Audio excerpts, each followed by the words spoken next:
আসসালামু আলাইকুম বন্ধুরা।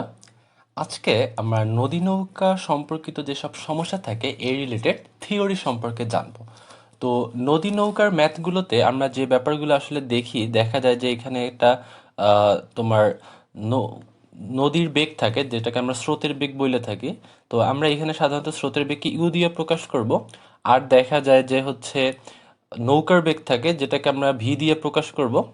আর এদের একটা লব্ধি থাকে যে নৌকার বেগ আর স্রোতের বেগ দুইটার কারণে আলটিমেটলি নৌকাটা যে বরাবর যায়, এটাকে আমরা আর দিয়ে প্রকাশ করব। তো এইগুলো নিয়ে আমরা মূলত আলোচনা করব। আর কিছু টাইপ থাকে, যেমন দেখা যায় যে যে কোনোভাবে নদী পারাপার। তারপরে থাকে সর্বনিম্ন দূরত্বে নদী পারাপার। তারপরে থাকে সর্বনিম্ন সময়ে নদী পারাপার। তো এই প্রতিটা টাইপে নদী পারাপার এগুলো সম্পর্কে আমরা ডিটেল পড়ব। তারপরে দেখা যায় যে কখনো আমাদের কোনো একটা বেগ জানতে চায়, কখনো আমাদের কোনো একটা অতিক্রান্ত দূরত্ব জানতে চায়, কখনো আমাদের কাছে নদী পারাপারের প্রয়োজনীয় সময় জানতে চায়। তো এরকম যাবতীয় যা যা ব্যাপারগুলো আছে, তো এই সব কিছু আজকে আমরা বিস্তারিত আলোচনা করব। তো চলো শুরু করি। তো আমরা প্রথমে যে ব্যাপারটা নিয়ে কথা বলবো সেটা হচ্ছে বেগ নিয়ে আলোচনা করব। তো এখানে আমরা তিনটা টার্ম পাবো: বেগ, সময়, স্মরণ। তো প্রথমে আমরা বেগ নিয়ে কথা বলবো। তো এটাও আবার তিনটে টাইপ ভাগ করা। তো তার মধ্যে প্রথম যে টাইপটা, যে কোনো ভাবে নদী পারাপারের ক্ষেত্রে আমরা বেগ নিয়ে কথা বলবো। তো মনে করো প্রথমে আমরা নদীর ব্যাপারটা আঁকি। ধরো এই নদীর একটা পার, আর এই নদীর আর একটা পার। তো এখন মনে করো তুমি এই পয়েন্টটা থেকে নদী পার হইতে চাও। তো এই পয়েন্টটা তুমি নদী পার হইতে চাও, এই যে নীল ডটটা আমি দিলাম, এই পয়েন্টটা থেকে তুমি নদী পার হইতে চাও। তো এইখানে একদিকে থাকবে স্রোতের বেগ। তো এই নীল দাগটা দিয়ে আমি স্রোতের বেগ বুঝাইতে চাইতেছি, যেটাকে আমরা এইখানে ইউ দিয়ে প্রকাশ করলাম। তো আর একটা থাকবে নৌকার বেগ। তো এই মনে করো আমি গ্রিন ভেক্টরটা দিয়ে নৌকার বেগ প্রকাশ করলাম, যেটাকে আমি ভি দিয়ে প্রকাশ করলাম। তো দেখা গেছে একটা বিন্দুতে দুইটা ভেক্টর যদি প্রয়োগ হয়, তখন আলটিমেটলি আমরা লব্ধিটাকেই আমাদের অ্যান্সার হিসেবে অ্যাকসেপ্ট করি। অর্থাৎ একটা বিন্দুতে স্রোতের বেগও আছে, আবার নৌকার বেগও আছে। তো নৌকাটা আলটিমেটলি যাবে কোন বরাবর? নৌকাটা যাবে এই দুইটার লব্ধি বরাবর, যেটাকে আমি এই যে রেড ভেক্টরটা দিয়ে প্রকাশ করলাম। কেমন? তো এই রেড ভেক্টরটা হবে আমার লব্ধি, যেটাকে আমি আর দিয়ে প্রকাশ করতে পারি। ব্যাপারটা আমি যেটা করব, এদের লব্ধিটা তুমি কিভাবে বের করতে পারো এই ব্যাপারটা বলবো। যে তুমি অলরেডি দুইটা ভেক্টরের লব্ধি কিভাবে নির্ণয় করতে হয় এটা তুমি জানো। তো তোমার যদি কখনো আর বের করতে হয়, তাহলে তুমি যেটা করবা, আর সমান কি হবে বলো? আর সমান হবে √, V square plus U square plus 2uv cos alpha. ঠিক আছে? তো এটা কিভাবে আসছে? এটা আমরা যে দুইটা ভেক্টরের লব্ধি নির্ণয়ের যে সামান্তরিক সূত্র শিখছিলাম, সেই সূত্র অ্যাপ্লাই করে আমরা এখানে ইউ আর ভি এর লব্ধি আর বের করে ফেলছি। এখন যদি তোমার কোণ বের করতে হয়, তাহলে তুমি ধরো এই কোণটা বের করতে চাইতেছো, এটার নাম দিলাম সাপোজ থিটা। তাইলে আমরা থিটা সমান কি লিখবো? থিটা সমান আমরা লিখবো ট্যান ইনভার্স। এটাও লব্ধির মান ও দিক নির্ণয়ের যে সূত্র ছিল, সেখানে লব্ধির দিক নির্ণয়ের সূত্র দিয়ে আমরা এটা বের করব। তাহলে থিটা সমান হবে tan inverse V sine alpha. এখানে আলফাটা কি? আলফাটা ইউ আর ভি এর মধ্যবর্তী কোণ, অর্থাৎ এই যে এই কোণটা টোটালটুকু alpha, divided by U plus V cos alpha. ব্যাস, আমার থিটা বের হয়ে গেল। এখন যদি তুমি এই কোণটা বের করতে যেতে, এই যে এই কোণটা, এটার নাম দিলাম সাপোজ বিটা। কোনো কারণে তোমার বিটা বের করার দরকার পড়লো, তো দেন বিটা কিভাবে বের করতাম? ওই একইভাবে এটাও তুমি লব্ধির মান ও দিক নির্ণয়ের যে সামান্তরিক সূত্র ওইখানে শিখছো। বিটা সমান হবে tan inverse U sine alpha divided by V plus U cos alpha. তো এখান থেকে আমরা বিটা বের করে ফেলতে পারবো। তো এখন আমরা দেখতে পেলাম যে যেভাবেই স্রোতের বেগ আর নৌকার বেগ থাকুক না কেন, এদের লব্ধি বের করার জন্য যে সূত্র আর, এটা কিভাবে বের করে এবং এটার দিক কিভাবে বের করে, এটাও আমরা পেয়ে গেলাম। এখন আমরা দেখব সেকেন্ড টাইপ, যেটা সর্বনিম্ন দূরত্বে নদী পারাপার। তো চলো আমরা আগের মতো আবার নদীর দুইটা পার আঁকে ফেলাই। তো নদীর দুইটা পার যদি আমি আঁকি, তাহলে এখন মনে করো এই যে আমি আবার আগের মতো নীল পয়েন্টটা মার্ক করে দিলাম, যে এই পয়েন্ট থেকে আমি যাত্রা শুরু করব। তো এই নীল পয়েন্ট থেকেই আমি স্রোতের বেগ ভেক্টরটা আঁকবো। এই যে নীল যেটা, এইটা মনে করো ইউ, দ্যাট ইজ স্রোতের বেগ। তো এইখানে এখন তুমি একটা ব্যাপার বোঝার চেষ্টা করো যে সর্বনিম্ন দূরত্বে যদি নদী পার হইতে হয় তাহলে তোমার লব্ধিটা খাড়া বিপরীত পারে যাইতে হবে না? তো তুমি সর্বনিম্ন দূরত্বে যদি নদী পার হইতে হয় তাহলে তুমি বুঝতেই পারতেছো যে তোমার লব্ধিটা খাড়া অপর পারের দিকে সোজা থাকতে হবে, কারণ তুমি আলটিমেটলি সর্বনিম্ন দূরত্বে নদী পার হইতে চাও। তো সর্বনিম্ন দূরত্বে নদী পার হওয়া বলতে কি বোঝায়? একদম সোজাসুজি অপর পারে পৌঁছলে তো তোমার এক সর্বনিম্ন দূরত্ব কাভার করতে হবে, তাই না? তাহলে তোমার লব্ধিটা খাড়া অপর পারে থাকতে হবে না, এরকম একদম সোজাসুজি। এখানে আমি যেমন লাল ভেক্টরটা আঁকলাম আর, তার মানে তোমার লব্ধিটা একদম খাড়া থাকতে হবে। তাইলে ইউ ভেক্টরটা আছে স্রোতের দিকের সাথে সমান্তরালে, আর আর মানে লব্ধিটা আছে খাড়া। তাহলে তোমার নৌকার বেগটা এদিকে কোনোভাবে থাকতে হবে, তাহলেই না তোমার লব্ধিটা খাড়া অপর দিকে থাকবে। তাইলে আমি কি পাইলাম? এই হলো আমার স্রোতের বেগ, এই হইলো আমার নৌকার বেগ, আর তাদের লব্ধি আর যেটা আছে একদম উল্লম্বভাবে খাড়া অপর দিকে, যাতে তুমি সর্বনিম্ন ডিস্টেন্স কাভার করে নদীটা পার হয়ে যাইতে পারো, তাই তো? তো এই হয়েছে আমার সেট আপ। তো এখন তুমি যদি চাও যে লব্ধির মান আর বের করবা নর্মাল ভাবে, তাইলে তুমি করতে পারো। নর্মাল ভাবে কিভাবে আমি দেখাই তোমারে। এই যে তুমি যদি এখন আর এর মান বের করতে চাও, আর সমান ওই আগের মতো root over U square plus V square plus 2uv cos alpha. এখানে আলফাটা কি হবে? এই আলফাটা হবে ভি আর ইউ এর মধ্যবর্তী টোটাল কোণটা, তাই তো? তো এই নর্মাল মেথডে তুমি চাইলে করতে পারো, কোনো সমস্যা নেই। কিন্তু আমরা একটু শিখবো যে কিভাবে একদম সহজে আর এর মানটা বের করে ফেলানো যায়। তো এর জন্য আমরা প্রথমে যে কাজটা করব সেটা হচ্ছে এই যে ইউ ভেক্টরটা আছে না, এই ইউ ভেক্টরটাকে রিপ্লেস করব। এই ইউ ভেক্টরটাকে রিপ্লেস করে এইখানে বসাবো। তাহলে এখন ব্যাপারটা কি হইলো? এখন এটা কেন রিপ্লেস করা যায়? কারণ আমরা জানো যদি দুইটা ভেক্টর দিক একই হয় এবং মানে সমান হয় এবং একই জাতি হয় তাহলে তারা পরস্পর সমান ভেক্টর। তাইলে এইটা দেখো মানে সমান দিক একই একই জাতীয়, তাইলে এইটা ইউ হইলে এইটা হচ্ছে আমার ইউ। সো এইভাবে রিপ্লেস করা যায়। তাহলে এখন দেখো এই যে V vector, U vector R vector, এরা তিনজন মিললে একটা সমকোণী ত্রিভুজ গঠন করছে। তাহলে আমি এখন এদের দৈর্ঘ্য নিয়ে কাজ করলেই আমার এদের মান নিয়ে কাজ করা হবে। কারণ তুমি জানো কোনো একটা ভেক্টরকে একটা রেখার মাধ্যমে, একটা রশ্মির মাধ্যমে প্রকাশ করা হয়, যেখানে রশ্মির দৈর্ঘ্যটাই হয় ওই ভেক্টরের মান, এবং তীরের ফলার চিহ্নটা হয় ভেক্টরের দিক। তাহলে এরা তিনটা ভেক্টর মিললা যেটা সমকোণী ত্রিভুজ গঠন করলো। এখন আমি এদের মান নিয়ে কাজ করব কিভাবে? এদের দৈর্ঘ্য নিয়ে কাজ করার মাধ্যমে। তাহলে দেখো আমি কি করব, আমি এদের উপর পিথাগোরাস অ্যাপ্লাই করব। পিথাগোরাস অ্যাপ্লাই করলে আমি কি লিখতে পারি দেখো, আমি পিথাগোরাস অ্যাপ্লাই করলে লিখতে পারি ভি স্কোয়ার সমান U square plus R square. এইখানে দেখো ভিটা এই সমকোণী ত্রিভুজের অতিভুজ, আর বাকি দুইটা বাহু ইউ আর আর, তাইলে ভি স্কোয়ার সমান U square plus R square. তো এখন ভি ইউ আর এই তিনটার মধ্যে যে কোনো দুইটা যদি যদি তুমি জানো তাইলে অপরটার মান তুমি খুব সহজে এই পিথাগোরাসের সূত্রের মাধ্যমে বের করে ফেলাইতে পারবা। তারপর মনে করো তোমার কোনো একটা কোণ নির্ণয় করতে হবে, ঠিক আছে? তো এখন মনে করো ধরো আমি এই যে এই কোণটা বের করবো, সাপোজ এই যে এই কোণটা। তাহলে এই কোণটা বের করার জন্য আমি ওইটার নাম দিলাম সাপোজ থিটা। তাহলে তুমি এখন এইটার উপরে, যেহেতু এখানে একটা সমকোণী ত্রিভুজ তৈরি হয়েছে, তাহলে তুমি তোমার ইচ্ছা মতো এইখানে ত্রিকোণমিতি অ্যাপ্লাই করতে পারো। ধরো আমি লিখলাম সাইন থিটা। তাহলে সাইন থিটা সমান কি হবে? সাইন থিটা সমান লম্ব বাই অতিভুজ। আমরা জানি সমকোণী ত্রিভুজে ত্রিকোণমিতি অ্যাপ্লাই করার সময় যে কোণটা থিটা ধরা হয় সেইটার সাথে বড় কোণটা হয় অতিভুজ। তার মানে এখানে ভি হচ্ছে অতিভুজ আর ছোট কোণটা হয় ভূমি, তার মানে আর হচ্ছে ভূমি। তার মানে বাকিটা, তার মানে ইউ হচ্ছে লম্ব, তাহলে ভি অতিভুজ, আর হচ্ছে ভূমি, ইউ হচ্ছে লম্ব। তাহলে সাইন থিটা সমান কি? ভূমি বাই, দুঃখিত, সাইন থিটা সমান কি? লম্ব বাই অতিভুজ। তাহলে এখানে হবে সাইন থিটা সমান ইউ বাই ভি। তাহলে একইভাবে কস থিটা সমান কি হবে? ভূমি বাই অতিভুজ, তার মানে আর বাই ভি। আবার যদি ট্যান থিটা বের করতে চাই তাহলে ট্যান থিটা সমান কি হবে? লম্ব বাই ভূমি, তার মানে কি? ইউ বাই আর। তো এইভাবে তোমার যদি কোনো কোণ বের করতে হয় তুমি তো ইচ্ছা মতো এরকম বের করতে পারো। তাইলে এখন যদি তোমাকে বলে যে সর্বনিম্ন দূরত্বে নদী পার হওয়ার জন্য তোমাকে স্রোতের দিকের সাথে কত কোণে যাত্রা শুরু করতে হবে, তাহলে তুমি যে এই যে থিটাটা বের করলা না, এই থিটার সাথে 90 যোগ করে দেবা। তাইলে যত হবে বলবা স্রোতের দিকের সাথে তত কোণে যাত্রা শুরু করতে হবে। শেষ। তো এখন আমরা আমাদের সেকেন্ড টাইপটাও শেষ করলাম। তো এখন আমরা আমাদের থার্ড টাইপ অর্থাৎ সর্বনিম্ন সময় নদী পারাপার নিয়ে কথা বলবো। তো সর্বনিম্ন সময় নদী পারাপার আলোচনার জন্য আমরা আবার নদীটা আঁকি।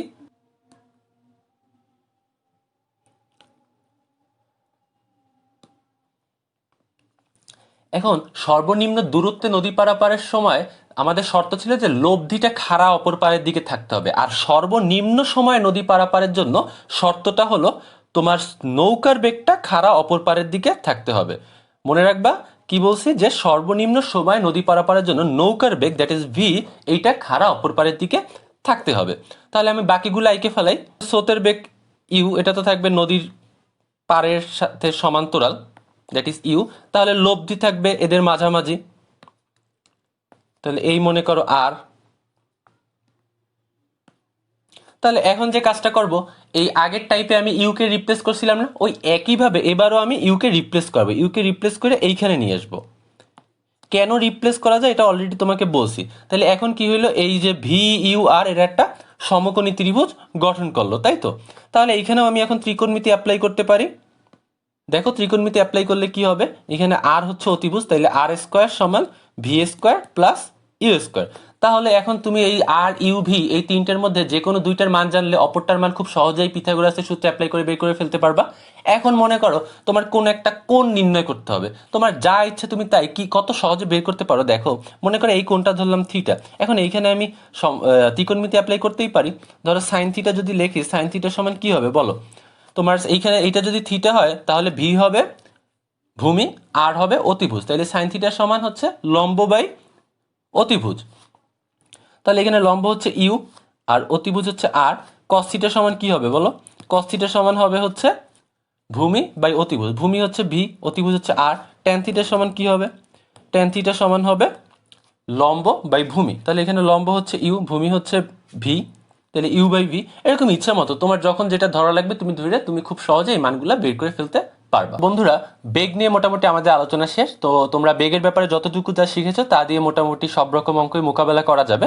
তো চলো এখন আমরা হচ্ছে নদী পারাপারে প্রয়োজনীয় সময় নিয়ে আলোচনা করি। তো নদী পারাপারে প্রয়োজনীয় সময়ের জন্য একটা কথা হলে মাথায় রাখবা, নদী পারাপারে প্রয়োজনীয় সময় টি ইকুয়াল টু যেই বরাবর সরণ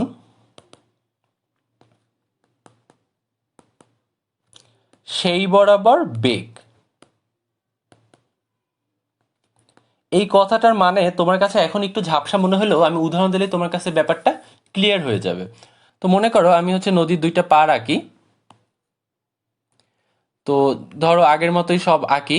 তো এইখানে এইটা হচ্ছে স্রোতের বেগ দ্যাট ইজ ইউ, দেন এইটা হচ্ছে নৌকার বেগ দ্যাট ইজ ভি, আর এইটা হচ্ছে তাদের লব্ধি দ্যাট ইজ আর। তো এখন দেখো আমি এখানে কিছু পয়েন্ট মার্ক করে দেই। ধরো এটা হচ্ছে ও এ, এটা ধরো ও বি, এটা ধরো ও সি।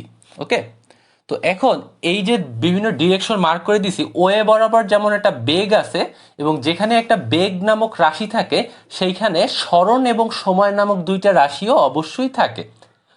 তাহলে এইখানে ও এ সমান কি, ও এ হচ্ছে নৌকাটি অরিজিনালি যে ডিস্টেন্স কাভার করে ও থেকে এ বিন্দুতে গেছে। তাহলে এখানে ওসি কি, ওসি হচ্ছে যদি এইখানে ইউ না থাকতো শুধুমাত্র স্রোতে নৌকার বেগ থাকতো, তাহলে নৌকাটা যে ডিস্টেন্স কাভার করে অপর পারে পৌঁছাতো সেটা হচ্ছে ওসি। তাহলে এইখানে আমরা তাহলে টি সমান কি লিখতে পারি দেখো,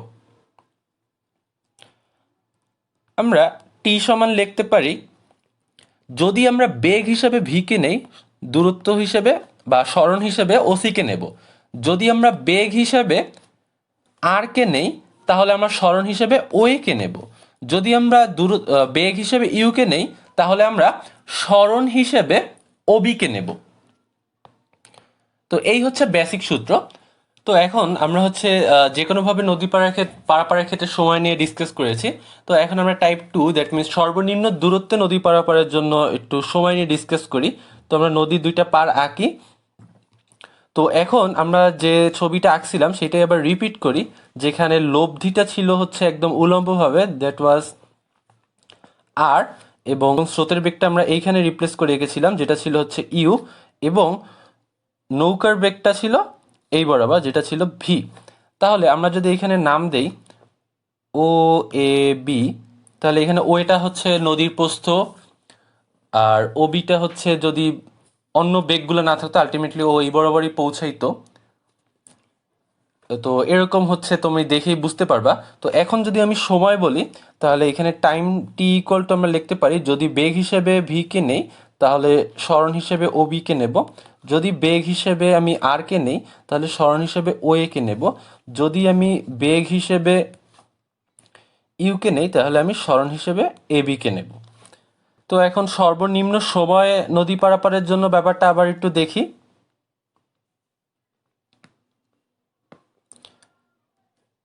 সেক্ষেত্রে এরকম একটা দিকে ছিল হচ্ছে আমার লব্ধি আর, আমার নৌকার বেগটা ছিল উলম্ব দিকে, দ্যাট ওয়াজ ভি, এবং স্রোতের বেগটা ছিল আনুভূমিকভাবে, দ্যাট ওয়াজ ইউ। তো এই ক্ষেত্রে এখন যদি আমরা নাম দিয়ে দেই ও এ বি, দেন আমরা টাইম সমান যেটা লিখব,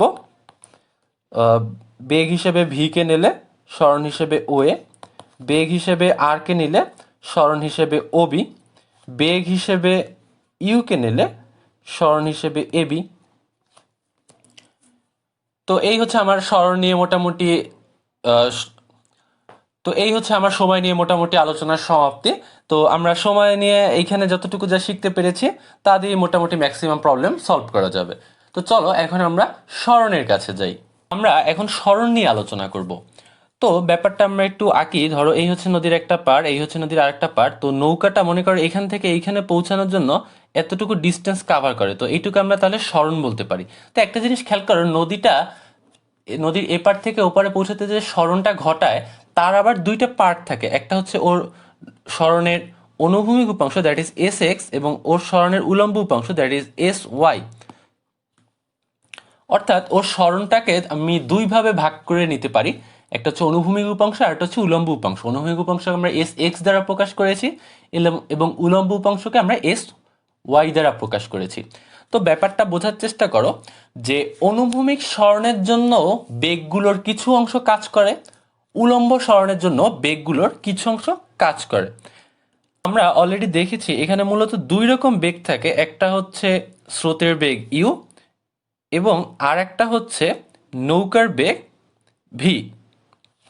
এবং এখানে লব্ধি আর আমরা দেখেছি, কিন্তু ওটা আসলে ইউ আর ভি এর ভেক্টর যোগফল হিসেবে আসে। কিন্তু মূলত যদি কি কি বেগ থাকে আমরা বলি, তাহলে মূলত স্রোতের বেগ ইউ এবং নৌকার বেগ ভি থাকে। তো এখন এই যে অনুভূমিক সরণ এস এক্স, এদের জন্য কাজ করে ইউ এবং ভি এর অনুভূমিক উপাংশগুলোর যোগফল। কিরকম? এইখানে দেখো আমি কি বলেছি যে অনুভূমিক সরণের জন্য দায়ী ইউ এবং ভি এর অনুভূমিক উপাংশ সমূহের যোগফল।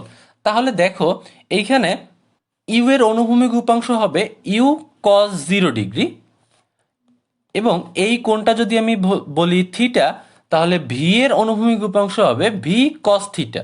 তাহলে এই অংশটুকুই হচ্ছে অনুভূমিক সরণের জন্য দায়ী। তাহলে অনুভূমিক সরণের জন্য দায়ী এই পার্টটুকে যদি আমি নদী পারাপারের প্রয়োজনীয় সময় টি দ্বারা গুণ করি, তাহলেই আমি অনুভূমিক সরণ এস এক্স পেয়ে যাব। আবার উলম্ব সরণের জন্য দায়ী হচ্ছে ইউ এবং ভি এর উলম্ব উপাংশ সমূহের যোগফল। তাহলে ইউ এর উলম্ব উপাংশ কি হবে? U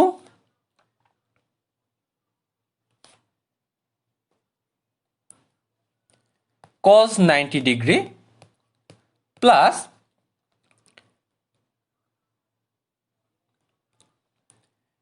V sine theta.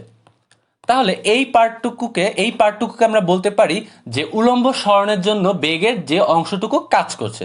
তাহলে এদেরকে যদি আমি নদী পারাপারের জন্য প্রয়োজনীয় সময় টি দ্বারা গুণ করি, তাহলে আমি উলম্ব সরণ এস ওয়াই পেয়ে যাব।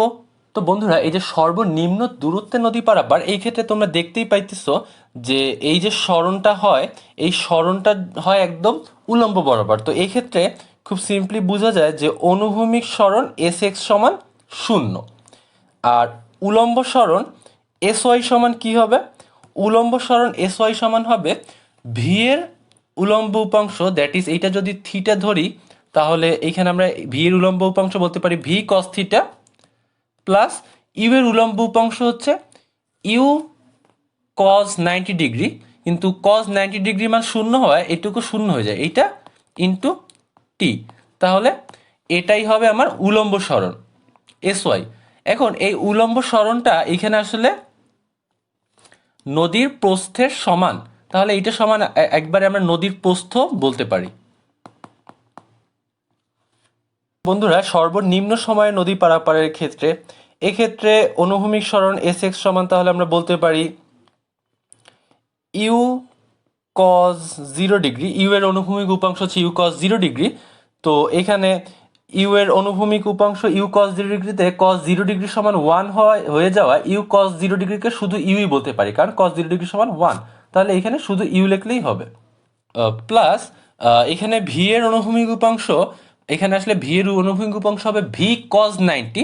তো ওটা আলটিমেটলি শূন্য হয়ে যায়, এখানে শুধু তাহলে ইউই থাকে। তাহলে ইউ প্লাস 0 ইন্টু নদী পারাপারের প্রয়োজনের সময় আলটিমেটলি ইউটি। আর এখানে উলম্ব সরণ এস ওয়াই সমান আমরা লিখতে পারি, দেখো এখানে ভি এর উলম্ব উপাংশ that is V cos 0 degree plus U cos 90 degree.